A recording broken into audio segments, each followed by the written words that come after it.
is the Diary of a Lady Band Director podcast, brought to you by the Passion Is Network.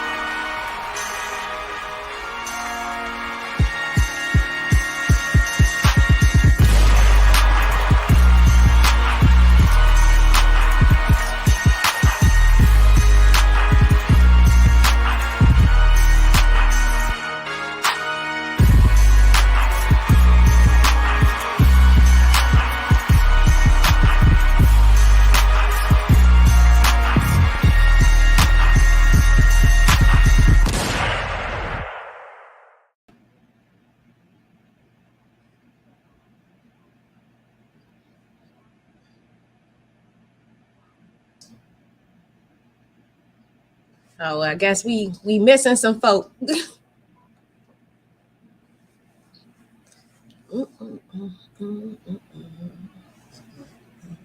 Lauren was trying to get to her friend's house where she normally says, "Can you hear me?" Yes. Oh, okay.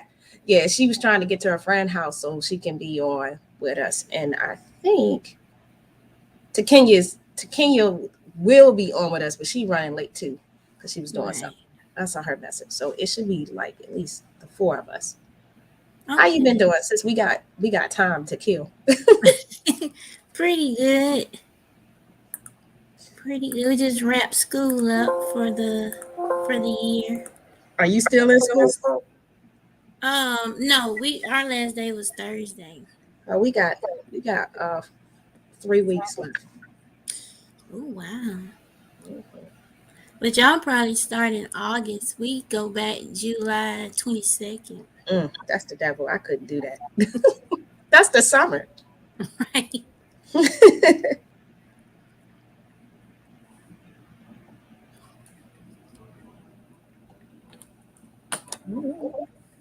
Oh, there's Lauren. Hi, Lauren.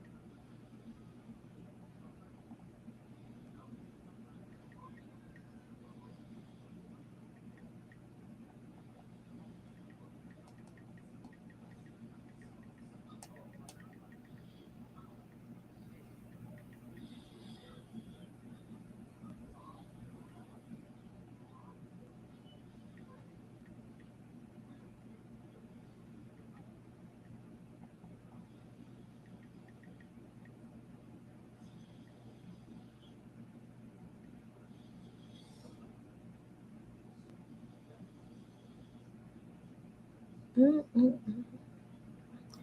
look very you look very Black Power, Lauren. You look like I probably should have saved it for like a couple weekends later, but I have a whole Juneteenth shirt for that. So oh well, rock that joint. Oh, we live? Yes, we are. Running out. Oh man, I was sitting here running my mouth. Why'd y'all tell me? Girl. Oh, Krystal watched the show from last Sunday and added that she loved your hair.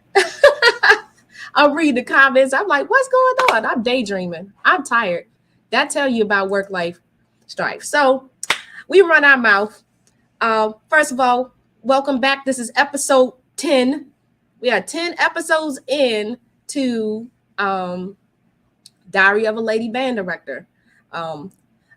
Disclaimer, this is just the opinions of us. We do not represent all of the Black women everywhere who may be band directors or aspiring to be band directors. This is just our own perspective. Feel free when it's time for the link to come in the chat to mic up and share the stage with us. We invite you. We just ask that you be respectful to the platform and make sure you contributing positively to this safe space. Without further ado, so topic today is called Out of Tune, Work-Life Strife. And I'm 41. They be like, people be like, don't ask nobody your age, like we don't want to say that. But I'm 41. And I can honestly say, I'm just figuring out a balance at 41. Like when I say just, maybe within the last, maybe 9 months, it's been under a year. Like I feel like I have been completely out of tune with balance with my job. And I feel like that's a lot of people. So the first question for the panel is, what are your personal experiences with personal career balance in your respective career? Because I know, Lauren, you're a college student, so that's just a whole different level of things to balance.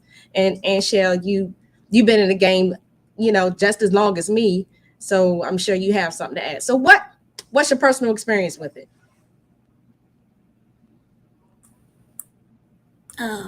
Lauren, you want to go first, or you want me to go? I can go. It's fine. I feel like at my latest job, I work for right now. I work for the federal government, but I'm going through sort of a path change, a career change, and they are really good about if you need time off, they're good about staying out of your business about it. I always have not always have that same respect. As far as my personal life, I've had my previous employer, they wanted to know why and what you're doing.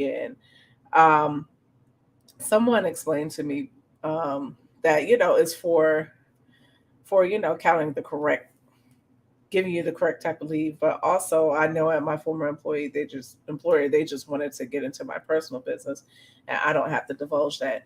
I feel like my current job, as far as my current job, they do an excellent job on it, on respecting your life. Right now, I'm currently on FMLA because of bereavement. So they have done a good job of, just kind of, they check in on me every now and then, but to make sure I have the correct leave for when I get paid, not to get in my business, not to say, okay, well, you need to come back at such and such day. They're pretty good about it. As far as being a student, and this is the life of a grad student. I'm in 2 grad programs. So the last semester I had to ask for it incomplete in 2 of my courses. And at American University, they are pretty good about giving you an incomplete, because they want you, the whole point of you being grad student, they want you to pass and graduate. It's not like undergrad where they're just like, well, actually undergrad, a lot of students don't know this, that you could ask for an incomplete in undergrad too.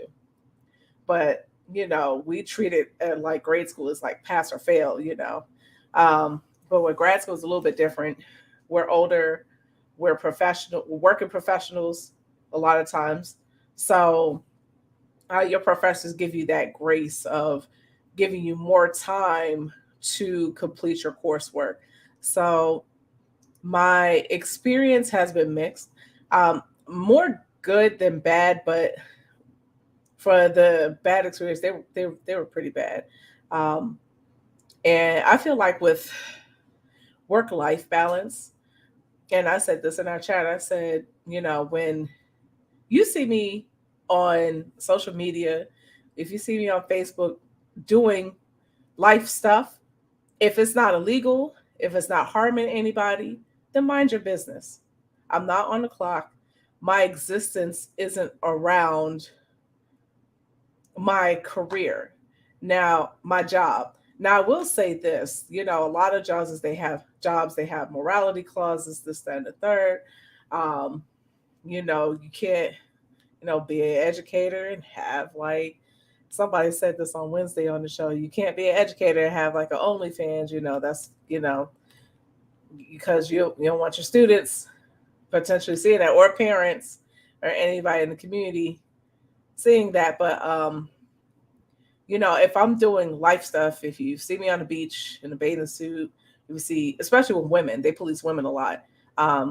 If you see a woman who is an educator or a judge or a politician or somebody that you consider, of high ranking in public service, if you see them on the beach wearing bathing suit, that's what people do. They wear bathing suits on the beach.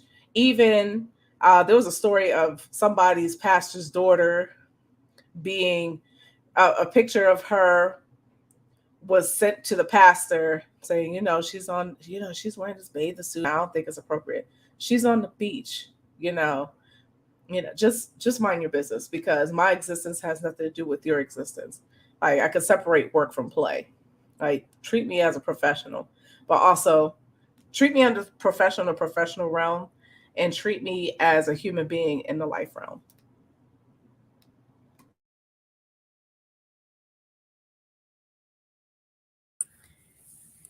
So, may I summarize? Y'all need to mind y'all damn business, especially when it comes to the women folk. And just to kind of circle back, Lauren, one, I don't know if we had even mentioned that you lost your grandmother, and sometimes even with jobs, like, we just go back to work and we're not mentally ready. Like, we're not mentally ready. When you lose somebody, that's an adjustment in your day-to-day experiences, and that affects work. Like, I'd rather have people healthy mentally all the way to there, all the way there at work, than to be forcing them there through pain for a narrative. Like, and especially when you have a career, we know places like, certain industries, you don't have that freedom because you're high need, like doctors. And I think about athletes. I always think about, like, athletes, when they lose somebody, they'll play a whole game and it'll be like their daughter died that morning. I can't imagine not having that type of autonomy over myself, that I can't even, take a moment to breathe. So, Right. It's weird because commentators, I watch football games where they say, this player's dad, he passed away early this morning. And I'm like, dang, they're at the game? Like, but it's all about contractual agreements as well. The week my grandmother passed away, I had a gig and I had to cancel it. And, I was upset about losing that gig, but also, it's just, I had an obligation to be around my family. So it's just one of those things that you have to pick and choose your battles. Well, of course, family comes first. This is a no-brainer. But I'm on FMLA because of bereavement, because I live with my family. So, the person that raised me, one of the people that raised me, passed away. So I couldn't focus at work. Things are changing around me, and I had to say, look, I can't do this. So, and I'm glad we're having this discussion, because it's not just work-life balance, but in the life part, it's also mental health, and like you say, Krystal, your mental health, not everybody is all the way together all the time, but with that, everybody, you can't just push through things. Sometimes you have to give yourself a break. You have to give yourself time to process and to get your life together, so you could continue with whatever endeavor you set out to do, whether it be finishing the rest of your career, finishing school. Just give yourself that time to actually process what you're going through. And that's that important part. It is your mental health at stake sometimes when it comes to that balance. Almost every time. And sometimes your physical health too, because we know the 2 and 2, they coincide. And like I'm reading the chat, like, we're often going back to work if you've lost somebody, still grieving. I lost my mother in the 6th grade. I went back to school like a week later, and I honestly wasn't mentally there that entire school year. Forget the weeks. I was mentally not present for that entire school year. I can't tell you anything about that 6th grade year. It's all a blur. I was just existing. And yeah, my parents probably should have kept me home. Like my adopted parents should have kept me home because, I was living in that way. But I should have been home, and it creeped all the way into my adulthood. Just not having that time, it'll manifest eventually. If you don't get a handle on taking care of yourself first. Like, so like since I'm running my mouth, I guess. Mine didn't become apparent until I was pregnant with my son, who's now 11. How horrific my job was to the pregnant women, because I don't know, it was something in the water. My son's he's a snowmageddon baby. I found out I was pregnant on Valentine's Day 2010. Yeah, when all that snow happened for like a month. Yep. So enough about snowmageddon. So everybody was pregnant at my job. And I was really sick my entire pregnancy. But one, Black women in this country and how we care about them physically with pregnancy, you can read the data. We have the highest mortality rate, infant mortality and mother mortality rate than any group in the country, in a first world country. Even like Serena Williams, when she was pregnant, doctors wouldn't listen to her. And I was sick. I didn't gain weight. I lost weight pregnant. And I had a supervisor, woman, and you sometimes, you're trying to take care of yourself, but you don't have that support system, which is really, really important at your job, to be somewhere where they truly value you more than the work that you produce, but they actually value you as a human being. I remember I threw up. I was wearing all white. I threw up all over myself. I know it is what it is, because I was sick to my stomach my entire. There was no such thing as morning sickness. I found out, maybe in the beginning of the third trimester, I had something called hypermesis. Doctors didn't really know what it was. They just kept promising me that I would stop being sick, and it never stopped. It didn't stop until my son was out. And then it was like someone hit a switch. But I remember those other duties as assigned. We've talked about that before. And one was lunch duty. But by contract, we weren't supposed to do lunch duty. That was supposed to be a duty-free period. A lot of teachers' contracts say you have to have a duty-free period. But it was a charter school, and they lived vicariously by what they wanted to do, not what the contract said. And so I was like, I can do anything. And I shouldn't have been doing lunch duty. It was against the contract. I was like, I could do anything, but I can't be in there because it's just really making this worse. Like, I'm trying to get through this pregnancy safe and sound, and I can't be safe and sound losing everything that I eat all day long. I'm teaching students, and I was teaching middle school. Middle school, they're already kind of like wild animals. You can't be weak around middle schoolers. It is what it is. That middle school beast is crazy. But she came down to the classroom, instead of asking, how was I doing? Was I okay?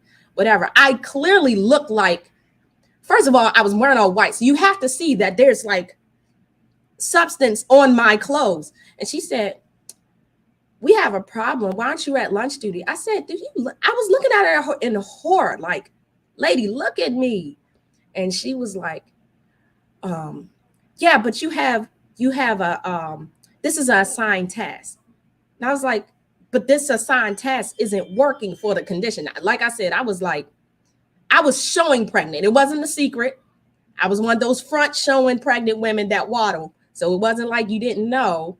And she was like, well, women get pregnant and have babies every day. And I was like, what? And so I ratted her out to the principal, and the principal, he got scared and had a meeting, because we know that's harassment. Like, you can go all the way. I can sue you. We can go to court over this. It can be the whole school going down because of your comment. But she was so egregious that they had an annual conference before school started. And I was in my third trimester. You're not flying in your third trimester. It was in Miami. I was like, I'm not getting on that plane like this. I already had been put on bed rest. They were already threatening me to put a pick. I don't know if you know what a pick is, but you can't keep food down. So we're going to actually put a line in you. They were like, that's the only way that you're going to get through this, because you're not healthy and pregnant right now. And I called her. I said, I can't get on this plane for this conference. I can't get on this plane. If something happens to me in Miami, I'm stuck. If you pregnant and you go into labor away from your health zone, your health insurance carrier or out of network, you can't get on a plane for 6 weeks. You can't come back. So that means my husband can't be with me. He have to fly. Like, it was just, and her compromise was for me to work in the building alone while everybody was at this conference. When I say alone, in my 3rd trimester, a sick pregnant woman alone, her compromise was, well, you have to be working. And I was like, so I went to this building in the summertime with no AC to do nothing. It wasn't like we had students. We weren't even school hadn't even started. We were still maybe about 2 or 3 weeks out from school to do nothing. And my husband, Dwight, wonderful. He came to the school. He was like, you're in there by yourself. Because I called him because he probably figured at least there should be some staff there. I was there by myself. And he came, and guess what? This lady did not get on the plane to go to this conference. She came to the building to see if I actually showed up. And this is the stuff that, like, when we talk about the difference between careers, because I'm a band director, men don't really have to worry about that. Like, I'm not saying that y'all don't have your share of shit, but my husband, if he had to check it, I had to have somebody be that person to help check it for me, because I wasn't even in a state to be able to fight it adequately, safely, because any moment I could have, miscarriage, bled death, anything, hemorrhage to death, anything off that type of stress. And that was the first time I realized that for some people, where you work is like, it is you. They confuse your job with you as the person. And what you do at work is a reflection of you as a person, even if your life should set precedents. So I really thought this was a good topic, because we, especially band directors, we really have, I perceive, a really big balance problem. We really, really, really have a work-life balance problem. I'm going to throw it over to that. So that was my worst experience. And Cheryl, what you got? I was just going to ask, like, how old was this lady? She was about, I would say she might have been 10 years older than me. And she had a kid. That's so why, why was she so mean? She wasn't single. She was married. And I said, now I'm older, I kind of feel like someone did that to her. And, hurt people. And we pass on these kind of expectations, especially as Black women. And she was a Black woman, especially as Black women. We carried around like this badge of honor. Like, oh, I had a baby and went back to work after 2 weeks. And then even with my son, I only took 5 weeks. I came back. Most people, you get 6. I came back 5 weeks because they would not pay me.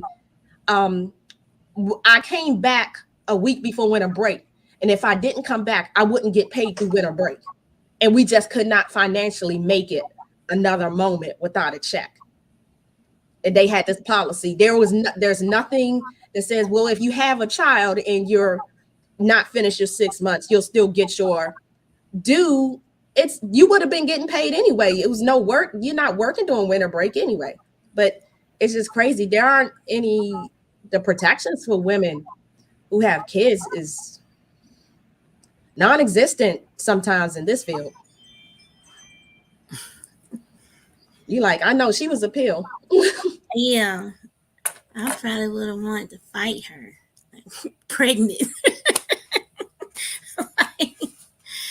But I was just going to think back. It's kind of like, you get somewhere and you be like, wow, how did I do that? Because that's what I'm having to do. Because my sons are 21 and 23 now. But I do remember I was a single parent, and I had them, and I was the head band director. And that's why a lot of my students remember my kids, because they were always in the band room, with me. And so I just remember like setting up things so that I didn't have to do much through the week. And like, for instance, my oldest son, when he had uniforms, I was like, okay, I'm gonna buy 10 sets so I don't have to wash but like every 2 weeks, because sometimes my band would have functions on the weekend, and we would only have Sunday, or I just couldn't incorporate wash day during the week, because we didn't have, at the time I didn't have a washer and dryer. I didn't have that luxury. But I remember doing stuff like that, and always having my boys with me at work. And I didn't realize it until my college band director, he was like, well, as a female, you have it tough, because I can leave home and leave the kids with my wife, but you are the wife. And I'm like, well, yeah, I didn't think of it as like that. And so I guess I've just been fortunate to deal with people that, well, my kids never really got sick. The only time I remember being sick, I remember being pregnant, but I was fortunate enough to have my son over Christmas break. And so I came back after Martin Luther King Day. I mean, it was like the last day before the break, and I had him that Sunday. But I remember getting bit by a spider, and I almost died. It was a brown recluse spider, because the medication they gave me, I was allergic to, and so I missed the Battle of the Drumline competition. Fortunately, I had a lady that was assisting us at the time, and I tried to make the game, but then I was nauseated the whole time, throwing up because of the medication he put me on. And so I've never had to deal with the being pregnant except for that 1 year. And I was teaching middle school at the time. But once I was a high school band director, it was just, having to bring my sons with me. And I was fortunate enough to have my sister who could keep them on game nights when I didn't want to bring them to the game or something like that. But I mean, it is difficult because we don't, especially if you're a single mother, it's like, who can you leave them with? I was in Georgia. My mom was in Louisiana, so I didn't have the grandparent to leave them with, But I just did the best I could as to organize my schedule, and make sure I had my kids. I remember one time I took my band to festival, and we were on the bus headed back to the school, and I was like, oh, it's 6:15. I was like, oh my God, I forgot to pick my kids up from daycare. So we took the whole bus to go pick the boys. And the lady was like, I knew you were coming. I was like, yeah, I kind of slick forgot, my bad, And she only charged me $15. It was $1 a minute. And I had 2, but she only charged me for 1, which I was thankful about that, because it could have been $30. But I was fortunate enough to have parents to step up, because I remember like band practice would be over at 5:30. I would have to go get the boys by 6. So I would leave Victory Drive to Buena Vista, pick them up from the little Kinder Network place, come back to Victory Drive, because I couldn't leave because we still had students there. So I would dash out, come, the Lord was looking out for me, because I mean, anything could have happened. Them kids could have did something real crazy in my absence, but I was just fortunate enough to get back. And I had some really good kids. when I was at Spencer High School. And then finally one day, one of my students' parents is, she stepped up, and she and I became really good friends. Miss Schamberger. She was like, "Hey, do you want me to go pick the boys up?" And I was like, "You know what? That'd be very helpful." And so for the next 2 years, Miss Schamberger picked the boys up. She would take and get ice cream or whatever. And she didn't ask me for anything, but I would always try to give her something or do something for her, make sure I took care of her child, but she was taking care of mine. But it can be difficult, especially if you're in there by yourself. Now, later on in life, when my boys got to like middle school, high school, I did get married, and so I had help there. And being a wife, that's a whole nother beast you have to deal with. Because, it's like, look, you cooking? Not this week, because I have band practice. I don't get home till 7, 8 o'clock. So, balancing was something I had to learn how to do. As a mother, boys didn't care. They were like, yeah, we'll go. We'll hop in the car and go to practice with you. But a husband, he was like, no, we need... we did learn how to swap out, but I mean, he knew what it was when he met me. You met me, I was a band director.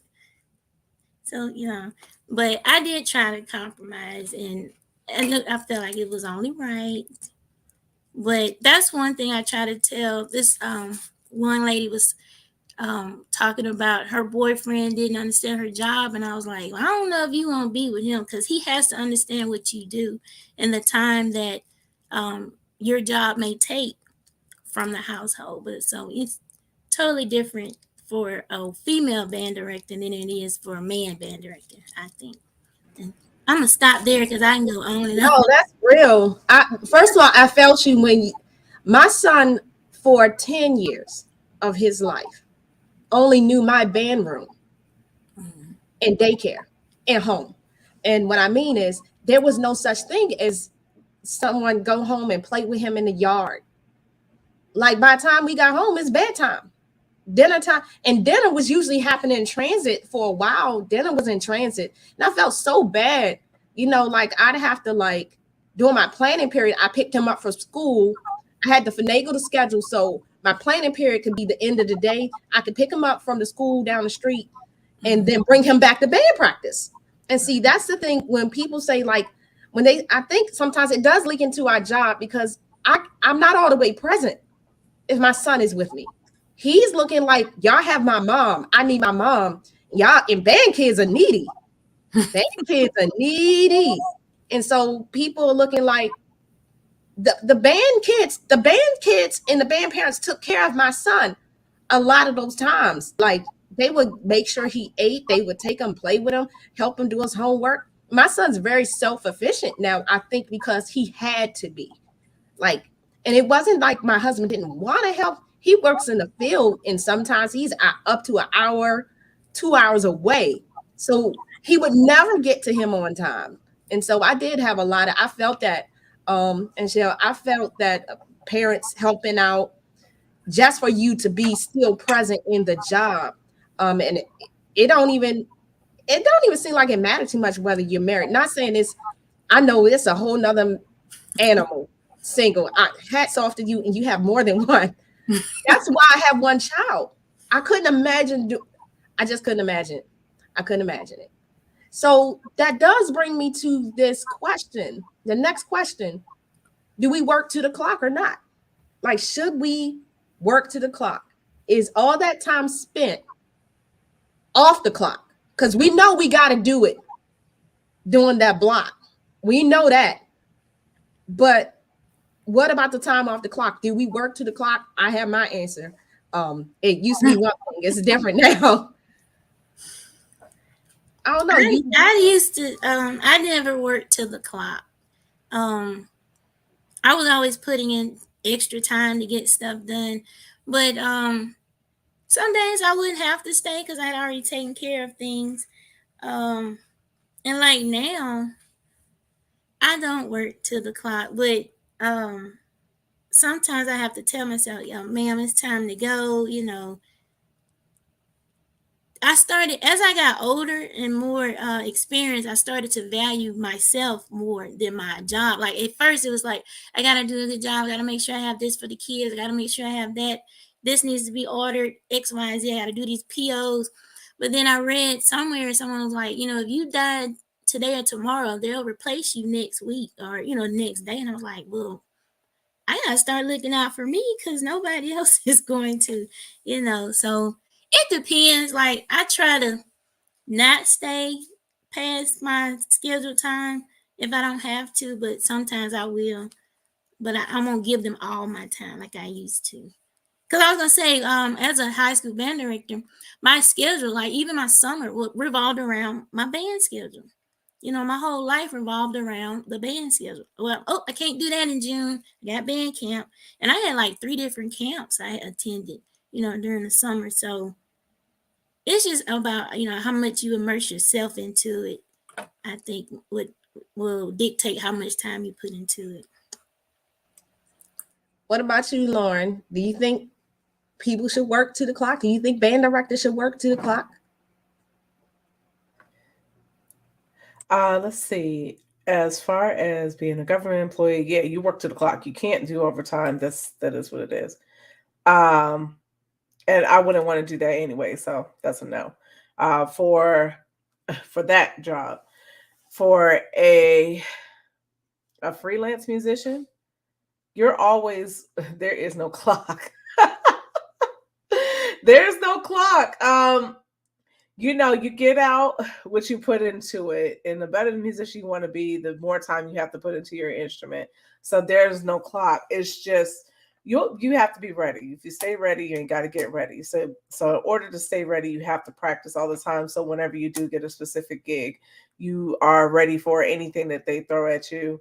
I I learned how to play bass clarinet this year. I fixed one of the bass clarinets in Morgan's band and helped the bass clarinet, practice with them some because they were not getting that part of incantation and dance. Lo and behold, I get a gig doubling on clarinet and bass clarinet. So guess what? Your girl was ready. So yeah, thank you. It was a High School Musical. It was pretty cool. Secret Garden.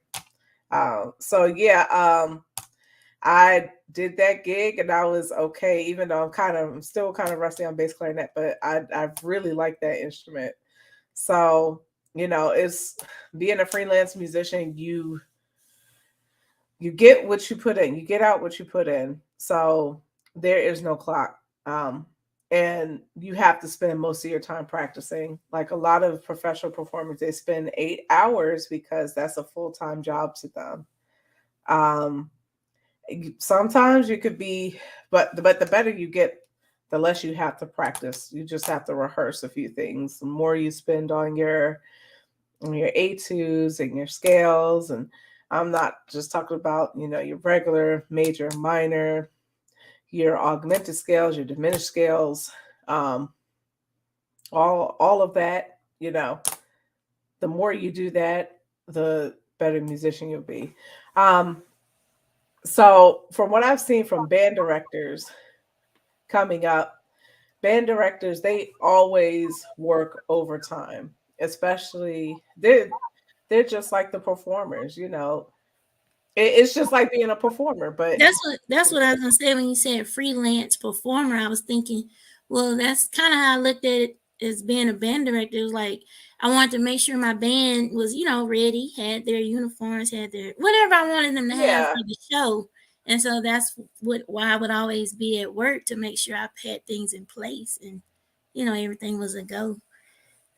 And Shell, I'm glad you mentioned that because I had a panel about how arts teachers, like band directors, they're arts administrators because not only do you have to direct, you have to, like you said, you have to make sure that uniforms are right, make sure they're clean, you make sure they have their spats, their gloves. You have to do administrative work as well as be an educator, and as well as be a musician too, and know each instrument.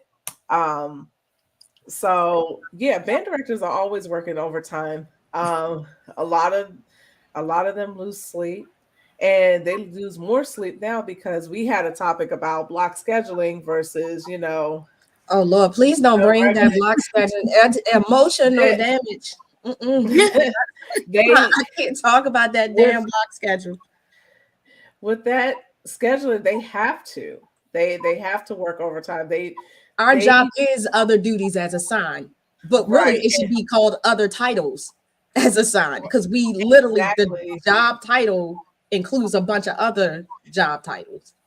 Exactly. And they have to, you guys, your supposed position has been turned, your program has been minimalized to a club. It's been condensed into a club where a lot of that has to be done after school. So I don't think it's all about necessity. I think it's more about, well, it is about necessity, but also, do you guys even have a choice to work off the clock or on the clock? Because the things that band directors really want to do are off the clock. Right. I mean, the pro is the show's good work ethic, but the con is you're constantly being disrespected in your own field. So is it working off the clock shouldn't be, yes, Charles, I'm going to come back to that. Working off the clock, nobody should work off the clock, but a lot of times if we want to get better with our craft, whether if our craft is our band program or our craft is performing ourselves, like we're all performers in a capacity, you have to work off the clock. Like I said, technically there is no clock. And yes, Charles, I agree with you. But band directors, they need an assistant and a TA. I would love to be an assistant, like the administrative assistant, but yeah, they need a TA. They need their own staff. That's what they need, and that's what the point. Like, they ain't got no money for that, Lauren. I know. Sometimes, they have to use their band boosters to do the books and all that stuff. And I know this stuff in some places it could be unethical or illegal, but they don't have any other choice, which is why I say it's not about necessity. Do they even have a choice? So, yeah. What's crazy about what you just said and what Chuck said in the chat when I saw it, it's crazy how I don't have a marching band anymore. But next year, I'm going to have a TA, a student TA who's a music major, because my high school is, one of the performing arts schools. But I'll also have a student teacher. Where the hell was that? When I was teaching in Baltimore City, like it's so crazy to me that I have so many resources and I'm not doing half the work. And it just kind of, it rubs me a little bit wrong. But I think like what you said is really important, Lauren. Whether we choose to work off the clock is our right. My issue comes when admin, Gen Pop, community members, band parents sometimes expect you to work off the clock. There's a difference between me choosing because I need to get something done for the program that I'm running versus you demanding time that is not yours to demand.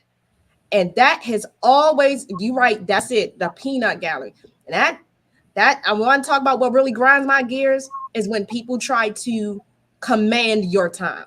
And my last place of employment was egregious with that. I'm talking about schedule a performance that you're off the clock is not on the schedule. You had a chance to put things on the schedule. And because some alumni person, grandmother's having a birthday party, because that was a real one. Somebody, alum's grandmother was having a birthday party off campus at their house. And this particular admin had booked us, but told me this in a, oh, by the way, the band needs to perform at this admin's house, this alum house on a weekend. Now it's like, see, with that, I'm sorry, Krystal, with that, that's when you have to teach your students about respecting time because they should have paid each student for that because That's everybody's personal time. Isn't it right? I was like, one, it makes me look unorganized to parents. It's gonna piss parents off because band kids are loyal, sometimes to a fault as well, and they will adjust for you. There was no money either, and even if it was money, because sometimes they could be abusive with that little $2 check that won't even feed the band on a trip. Like, oh, we're giving the band $50 for what? What's $50 gonna do? Nothing. But it's just funny, like sometimes we because we give so much time, it becomes an expectation, and then people they start to steal time. Like now it's not even in, the ball isn't in, and when you don't give that time, now there's something wrong with you. And I've even seen colleagues do it to other colleagues. I'm like, just because you want to live in the band room don't mean that this person want to live in the band room. So I like, just because that worked for you, you're single, and I my co-band director was single, and I was married with the child. And even the students made a comment to him one day. They said, we feel like Miss Williams don't really like us because she don't spend time after school with us like you. And he did set them straight. He said, Mrs. Williams is married with a family. Some of that time has to be at home. When she's here, she's here. But that was also because he had opened up too much of his personal space with students, and it got him in trouble. And so sometimes, you know, spending all that time, we blur the lines as band directors. And I think that back to that scandal topic, I think sometimes people get in trouble because they have blurred the lines. They've allowed that line of personal to professional to be blurred too much. And now the child doesn't know that they don't belong in that space. And neither do you. Like, you've lost a whole concept of whether or not that space should be open. I tell students, they ask me a personal question, I said, that's something I would not answer. And it's not because I don't like you. It's because it's personal. And I respect your personal space. And I'm showing you I'm teaching you how to have people respect your personal space. You don't have to answer to everybody. So I'm not going to answer to you. Still love you, Cupcake. Turn in this work on time. Then Krystal is also not with students, but with other coworkers. You know, we're coworkers. We're not friends. And the fact that, you know, sometimes coworkers will ask you to do certain things for them. That's not your job. And you could get caught up with them. You get caught up with your boss or whoever, your employer, because somebody actually do something that wasn't even your job, you know, part of your duties. Like, you're not doing your job, but you're doing somebody else's job. So those boundaries, you know, that's not only for students, that's with your coworkers as well. Even your managers or whoever, you know, you have to set that boundary because, you know, if you get run over, they know if they can run you over, they will run you over. And that's another thing as far as pay and personal boundaries and knowing. I think it starts with knowing what's your purpose there, and then what are your duties. If you stick to that, then that sets a clear boundary. That sets a clear enough boundary, and people will try it. Students will try it. Coworkers will try it. But you have to set that boundary like, hey, I'm not here to be, you know, I'm not here to cover your class or be an extra babysitter. I'm not here to do this for you. I'm not even an English teacher. So what? And I know principals, administration, they do that all the time with band directors and arts teachers and stuff, because like I said, they've condensed your guys' programs into after school clubs. So yeah, that boundary needs to be set as well. And I think, Anshel, you said something about being organized. When you're organized, your rehearsals don't need to be 7 days a week, 8 hours a day. I think Charles, you said it in the chat. Some of y'all just wasting time. It's not effective. You just saying, I'm in that grind. Like you said, I'm in that grind. I'm grinding. But you really making up the drill on the spot. Like that drives me nuts because I have OCD. I cannot do last minute stuff like that. It makes me crazy to not have the answer laid out for the people that I'm working with. Like those y'all watching, when we have these chats, there's a script. Everybody gets a script of questions. Like this isn't the only thing that's off the cuff is off the cuff. And even that's not even off the cuff to a degree. So it's just, they just wasting time. They're not being effective. They grinding and they actually working hard and not smart. Which leads me, we keep talking about the women thing. You know, sometimes we talk about women specifically in the field, and sometimes we don't because it applies to everybody. You know, my answer to a question me and my husband have these deep conversations all the time, you know, because I married my best friend. And there could be two things that are actually correct at the same time from opposing views. Just like two things could be false at the same time from opposing views. So when we talk about like the women experience, it's not saying that men don't have to take their kids to band practice. And it's not saying that, you know, men don't do those things or don't help out their wives. But this question, I've heard this. Someone has said this to me. You signed up for this. Matter of fact, that's pretty much what that principal was saying as I was sitting there trying to clean throw up off of me. You signed up for this. And what she was referring to is you signed up to be a teacher and a band director. And so there's something we need from you. And you're not producing because you signed up for this. Are women disproportionately expected to be able to do it all well?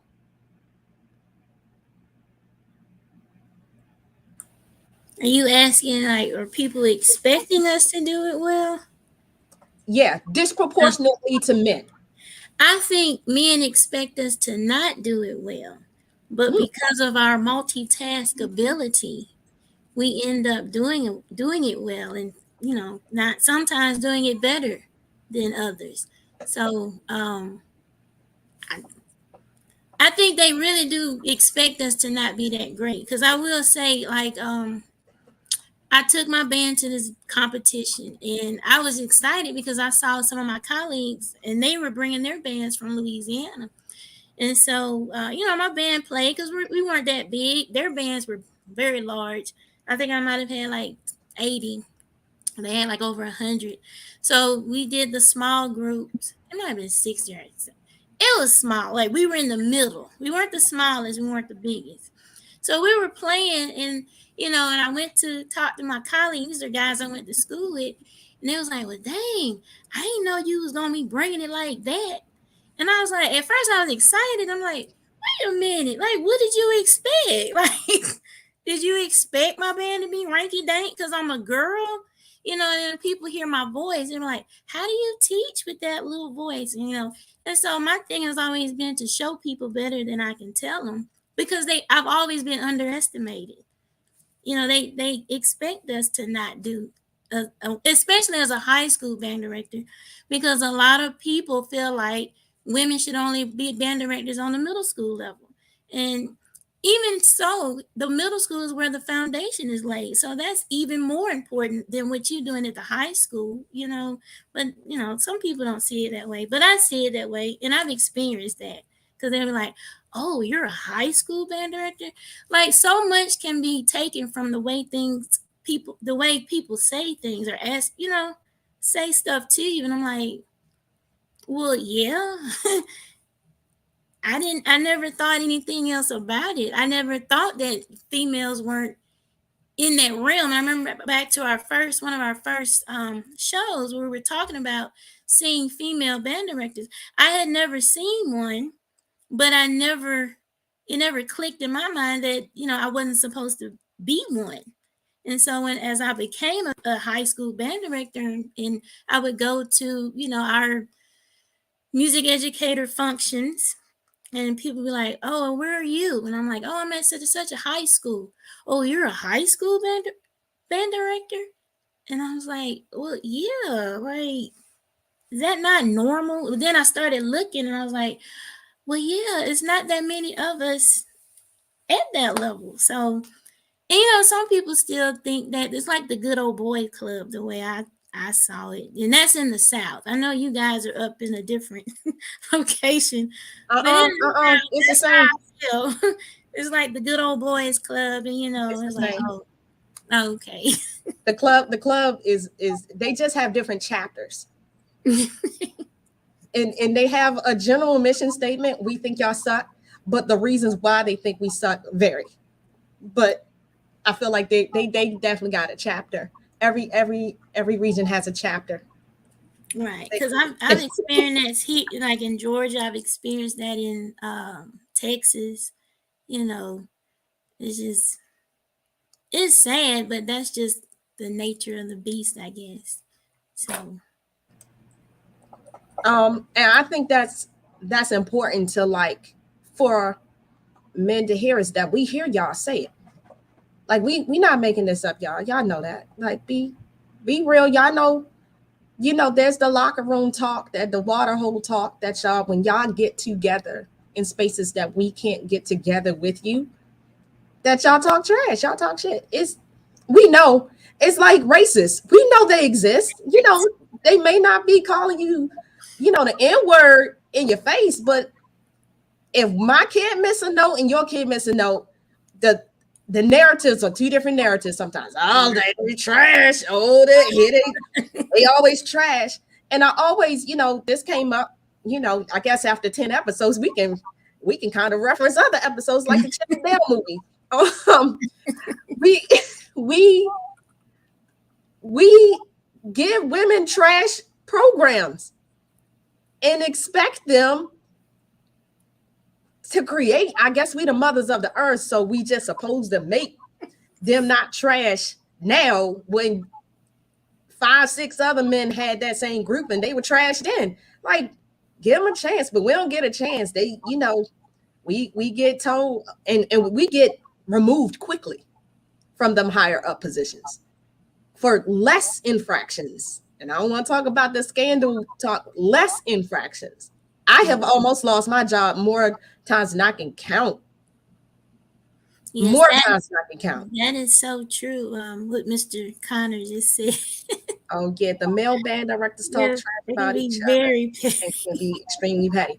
Well, unfortunately, where I matriculated from, there's gender equality with the level of petty that come out of all of us. Like, the women are petty, the men are petty. We just all we match energy. And if you graduate from there, everybody, if you sit in a room with us, y'all be like, damn, that's how y'all talk to each other. Yeah, we love each other though, but we bring our A game with the trash talk. So I get it. But it's one thing to just be joking, it's another thing to believe it. And I think the bigger problem is that there's some men that they really believe it. Like, they really believe you can't do it. They really believe you don't belong there in that space. So as far as disproportionately, there's a reason why we don't always get the help with the kids. My husband had to learn that. I'm not saying we weren't always in this space with my son. He didn't realize he needed to try to intervene in those pickups, or, because men are men. Y'all be like, free time. Like, it happens. Y'all do. Y'all be like, oh, free time, not the crime, baby. And I'm sitting there with Marsh around the canvas, Matthew around my neck. Like, all right, Matthew, please don't pee on my neck today, because he's done it before. Parade blocking around the school. Like, man, that's warm. Peed on my neck. And you gotta say, I gotta go in, change the baby, take the baby inside, bring her right back out. The band then gotta run with the baby on your chest.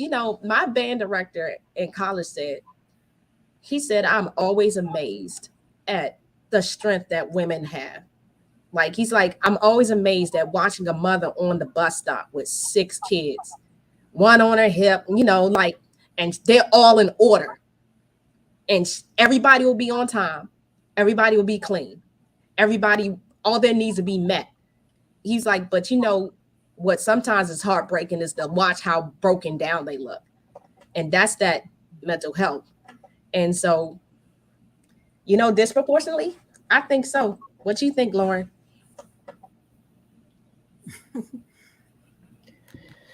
Um, I would say yes, they are expected to do everything, but like they're disrespectful about it. Like, oh my God, she could do this, but it's more like, okay, well, you gotta do this and you gotta take care of the house, you know? And that comes from men and it comes from other women, especially older women, you know. They don't see that they'll say, "Oh well, this equal rights stuff, it messed up everything. It messed up the household, and y'all got to do this, that, and the third." We do it because we want to do it, not because we want to mess up our households or we don't care about men.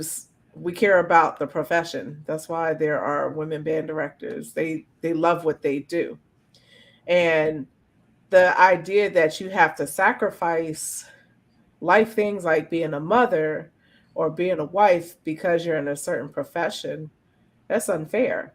You know, men they didn't have to sacrifice being fathers and husbands, you know, and it comes to a point to where, you know, sometimes it could be intimidating to for other women to see women go through this. So they either don't sign up for it at all, or other women they try to knock the one woman that's trying to open up the doors for other women because it's a competition. It turns into a competition when it really isn't. You should be uplifting each other. Then Message. there's then there are also sneaky things. We'll come back to that. There are also sneaky things that they do at jobs that my mom told me about. Like they will give you a job and then they'll promote you because they think you can't do it at all. So they promote. What did my mom say? She said they will promote you to your level of incompetence Mm. because they think you're incompetent. So they'll promote you. They'll give you more work to do to see if you'll break. And that's the type of glazing. Yay, glazing. Glazing that they Workplace do. glazing. Yeah, Hmm. workplace glazing. Um, I think they are disproportionately they're not treated as well as men. Like, you have a man that has a job and but they have to take care of their child. He's an amazing father as opposed to the woman where it's like, well, can she do all this? They question her, but they praise him. So yeah, absolutely. Um, I think they're disproportionately expected to be able to do it all and in the most disrespectful way. Yeah, it'd be one thing if well, both of it's bad because one goes to the narrative that you should carry more weight because, like I said, you signed up for this. You're a woman. I literally, I had my son when I was almost 30. That was deliberate. But what happened really is I didn't think I was going to get a high school gig because I had met that brick wall so many times. I had heard all those little microaggressions so many times about I'm never going to get a high school band. See, and we up north or the north south or the mid Atlantic for real. Uh, but that's what they kept telling us. That and I in my mind said, oh, it's time to have a family because you'll never get to have a high school. I really said, like, I remember it's time to settle down, Krystal, and give up the pipe dream of being a high school band director. Because I wanted a marching band and I didn't. I was doing it with a middle school, but I wanted that mature student that I felt like I could push them to a different level with a marching band versus a middle school band. And then I didn't have a lot of autonomy with that group because their age. But it's so crazy that those choices we have to make to try to find a balance. Like we make choices to try to find a balance that we shouldn't even have to make. And that was one for me. I was like, oh, and then the next year, someone was like, do you want my job? And I said, yes. But my first performance with my high school band was with my son in the stroller on graduation day, me conducting pomp and circumstance. The very first day on the, um, real performance, I'll say, because I feel like that first year is just test run. Um, And someone came up to me and said, Krystal, why didn't you ask one of us to watch your son or blah, blah, blah. And it just never occurred to me that now this child is going to have to be involved in all of this. And it woke me up. But at the same time, I said, he's fine on the field with me because he's a band kid. He's not going to run around. He had his sippy cup. He had his little stroller hood over. The sun was beaming down and he was perfectly content. And he still has that demeanor because he was trained in that way that he couldn't. Our band babies, whether you're a man or a woman, your band kid, your kid who is a band kid in training, they adjust. That baby will go get your baton and your scores off your desk before they can talk. They're like, oh, that thing, go get it, Matt. And he would, because they're just used to it. But that disrespect, and we get it from women. So, not gonna sugarcoat shit. Other women tear down other women, other Black women tear down other Black women. It's not a secret. It's not common. I know some people think it's common. It's actually not common. And it does stem from a place of jealousy sometimes because they meet the same roadblocks, and it does harden you.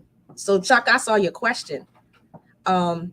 Chip on the shoulder, more so hardened. It's not a chip. It's armor. And I wish I can say that you don't need it, but you kind of do. It's just depending on the type of person, it gets pushed out a different way. Someone like Anshel, she might just work harder with her band, but somebody else might Monique the whole situation and cuss everybody out all the time and always be on level 10 because they've been so hurt by the industry. That's their defense. That's their defense. It's not saying it's right. It's, but hurt people. So we watch it and we all been watching it. And I know where that stems from. It's not excusing the behavior, but I know exactly where it comes from. Eventually you be like, motherfucker, you start to get real aggressive. I've learned how to compartmentalize that person in me. You come at me wrong, you're gonna get this smoke.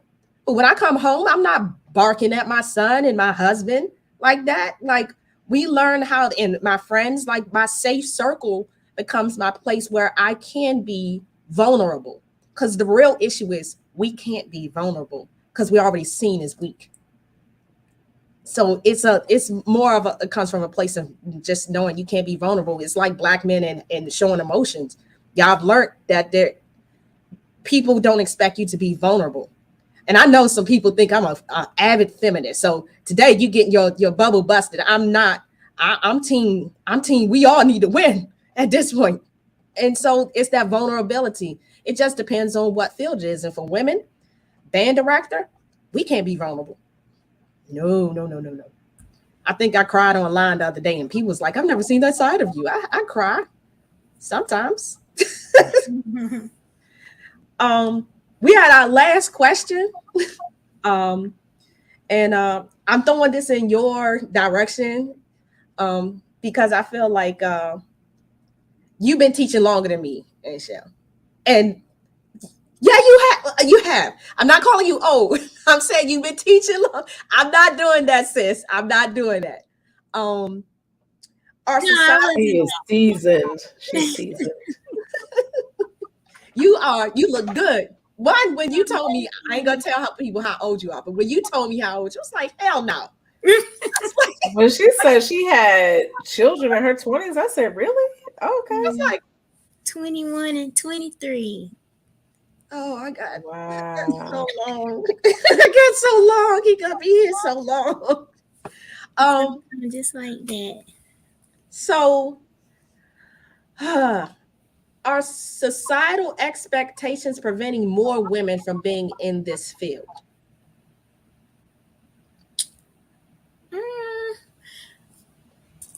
I would say in this day and age,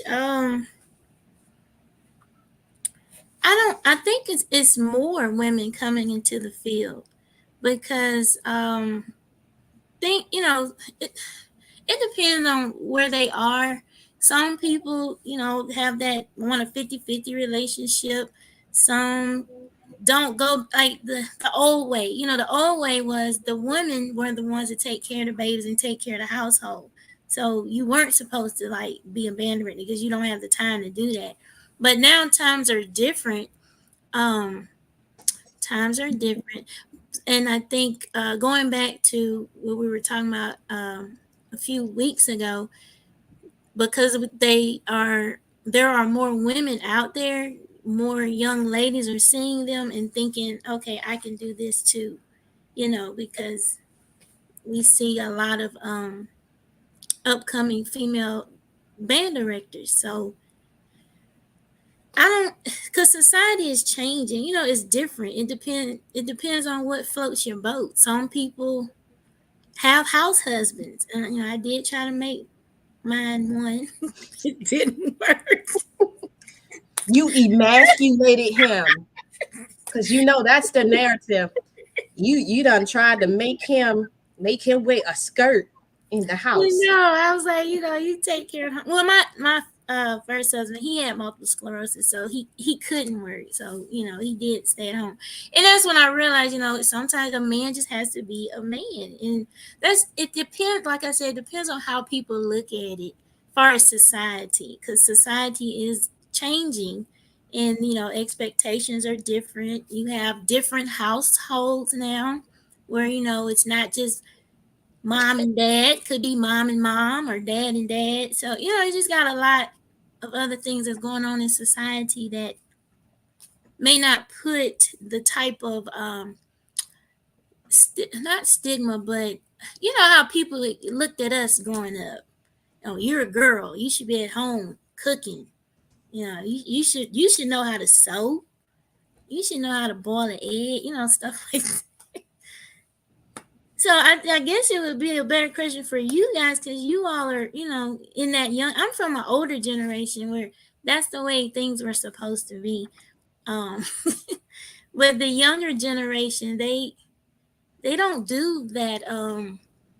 Those stereotypes of this is what a man should do and this is what a woman should do. Because am I answering the question correctly? Because sometimes you are. Okay. And I think that's important. Like what you just said, like society is changing. Yeah. Society's changing. If you asked me this 20 years ago, I'll be hell yeah, they don't want to do this. You nasty mother. Y'all terrible. Some of the stuff I've even had to say that to somebody. It was like, would you say that to your mother? And then they it's like, so when you talk to a woman like that, you're saying that to your sister, you're saying it to your mother, your grandmother. Like, you can't put your mother on a pedestal of strength and fortitude and then turn around on the other cheek and be like, oh, she's slaw. Right. Whatever. So yeah, society has changed, and it's ever changing. There's still pushback from it, because that goalpost with marginalized communities, someone's always pushing that out the. They're just always pushing that shit further and further. You think you got it, and then everybody got to have a doctorate. Right. You think you got it.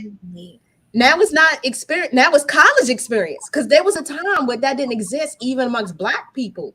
Your experience was experience, but now it's like you got to have like 10 years. They're always moving the goalpost. Always, always. Just like, generational, institutional racism. If Black people paying catch up 400 years, we don't have the bandwidth yet to even grasp some of these things. And like even with that the conversation came about classical musicians, and the new non-nuanced part of that discussion is we are still playing catch up. Do y'all know that? Our HBCUs are still playing catch up. Women in this field are still playing catch up. So you can't expect us to have it all ironed out, because we just got here. we just got in the door. So I don't know. What do you think, Lauren? Because I know you got to go. I actually, what Ann Shell said, that's how I was going to answer it. You know, societal expectations, they're not what they used to be. I think because societal expectations, they're more relaxed now. There are more women coming to the field. They're more comfortable with coming into the field. It's still a male-dominated field. However, I hope the women that come into the field, they stick with it, and they help bring other women into the field. When you ask that question, it reminds me of Kathy Hughes. She's the owner of Radio One, and her mom was a trombone player. She was an orchestral concert trombone player, and who could actually pass for white. She was, I think it was the Cleveland Symphony. I forgot which. It was some symphony in the Midwest. It might have been Chicago. And she got in, and they found out she was Black, and they put her out. And she stopped playing. She didn't play anymore. And it just, hearing stories like that, it broke my heart. There was another story. I forgot. It'll come up. But, hearing about things like that, first of all, it was male dominated. Well, it was a racial thing. And two, it was male dominated. Like, seeing a woman trombone player that wasn't playing at the Cotton Club, on the orchestral field, it was a shocker to everybody. And she was Black. So I'm glad societal norms, our traditional societal norms, are no longer norms. Gender roles, there are no such thing as gender roles. It's just rules that people made up that's absolutely ridiculous. So I think it's still holding on to them daddies. They just won't let them go. They think it's going to take away their identity. Exactly. And another thing is, I think women, these young girls, they do not want to go into the profession more because it's not cute. It's cute to sit behind the desk and click clack, these are my real nails. My click clack, on the keyboard. It is cute to work in a hair salon. It's cute to work at the mall or different store, do retail, but it's not cute to be a band director. But you could keep it cute. Being a band director. Look at Dr. Roebuck, which I think today is her birthday. Happy birthday, Dr. Roebuck. Happy birthday to you. Yeah, you can be cute and be a woman band director. I think the idea is sometimes women feel like with certain fields, they have to trade in their femininity, whatever that means, their femininity for being in a certain profession. Like, you could be a construction worker and be cute. You could be a cute construction worker. You could be a cute police officer. You could do whatever you like. And I think a lot of that is, you have to take, if you're really serious about it, how to compartmentalize who you are within a profession and who you are as a person. And the stronger you are as a person in your personal life, the stronger you'll be in your profession. So I believe because societal expectations are changing, it's bringing more women to the field. There's a Women's Band Director Association. There's a Black Women's Band Director Association now because of the societal changes, because there needs to be a platform to showcase these women. Shoot, this podcast, like there are more platforms for women to express themselves and to network with other women who are in the same field so we can change that narrative. So I think this platform alone, along with the other platforms, seeing other women band directors. You have the Stephanie Saunders. Yes, Stephanie Saunders. You have Dr. Boykin at Elizabeth City State, and you have Dr. Roebuck at Grambling University. Seeing that is what's going to change the narrative. I agree. And they're doing it with such grace and such comfort in their identity. And they're doing it their own way. They're confident in it. Sometimes people think that us having our own platform means that we trying to find a word for it. Sometimes they think that it's in spite of, like there's a spite kind of to it. And I think Lauren is gone. She got some errand to run. But I do think it's like in spite of. I do think it's one of those things where, like, sometimes brothers, we get it. Like, we really do get it. Like, I have a black son. You have sons, right? Right. We see what y'all go through. Right. We don't have to be in it to not bear witness to it and be ignorant of it. We're not ignorant. I think sometimes that us wanting to have support is interpreted as us wanting to try to control and erase you. Me and my husband have this. We have this thing where we say to each other, whatever makes the team win.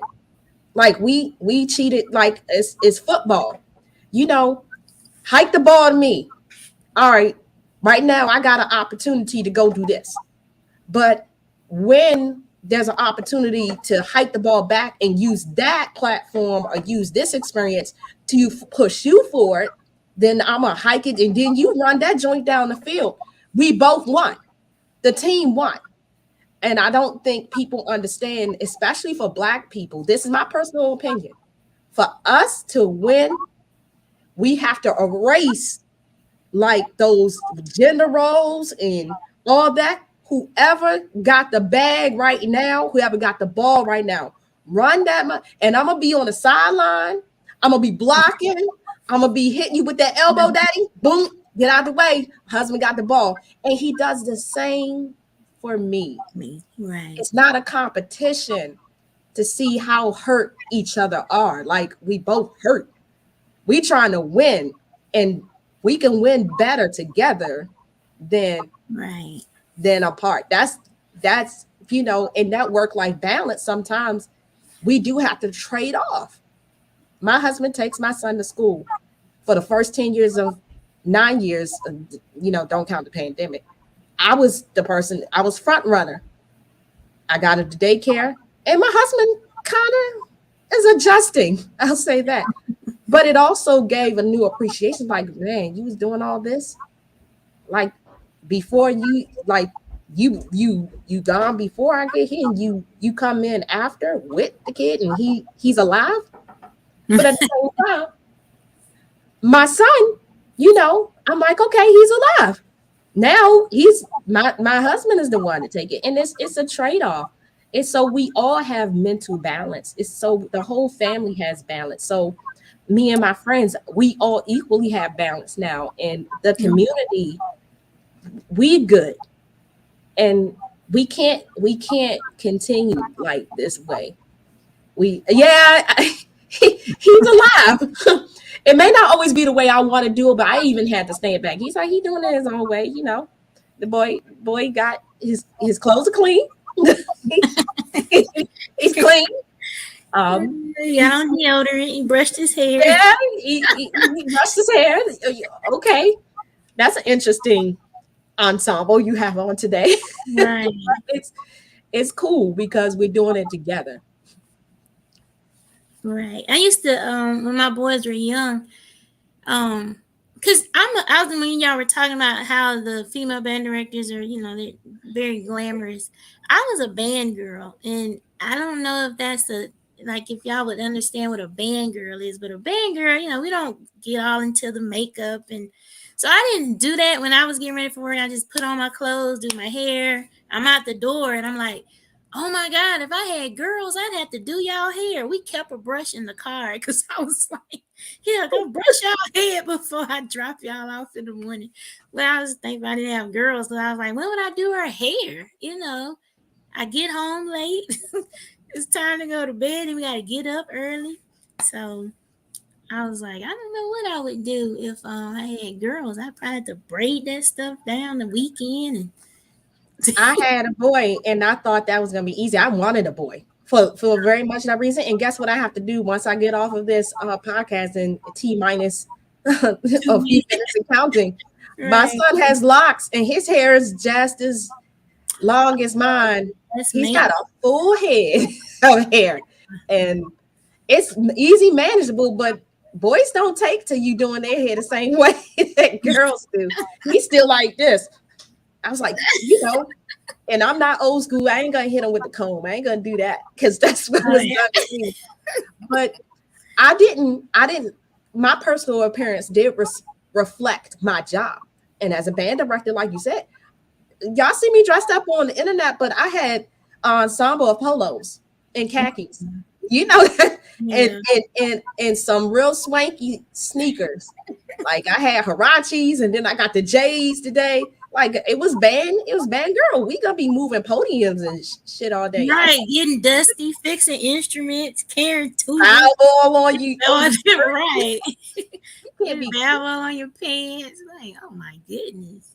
So I understand the band girl, and I think sometimes, from the men delegation, there used to be this think that we were scruffy and like we weren't attractive and nobody would want to marry us. And there's so many older women band directors that are single. And that could have been by choice, but I also know society-wise, like it wasn't looked at as, so who's gonna want to be with you? We have to think of all these things a lot differently than the male delegation. The male delegation have to think of things that we don't have to think about, like scandal, and you can't give the girl crying dancer a hug because it might be looked a certain way. Like y'all have some stuff that, hats off to y'all, stay safe. I be like, that would drive me nuts. We can hug our band kids, nobody thinks nothing of it. Right. So that's what we got today. Ain't nobody come in the room. Jay behind the scenes, always operating stuff. Thank you so much. Want to say, if you haven't already done so, hit the like button, hit share button, subscribe. Passionist Network. We got secondary sessions. We got Talk That Talk. We got Portia always do them up. Portia is hilarious. So if you don't tune in just to hear Portia go off, because Portia be handling business. It's hilarious. So, these are good talks, and these are the type of talks that we need to have, where we're not necessarily agreeing all the time, but we are trying to find solutions to so the team can win. At the end of the day, that's what drew me to Passionist Network. That we want the team to win, and these conversations help the team to win the difficult ones. So that's what we got. Diary of a Lady Band Director, episode 10. Share this with your network. And I gotta go twist some locks on little boy hair. Oh, good night. Y'all have a great week. Portia for president. Good night, everybody.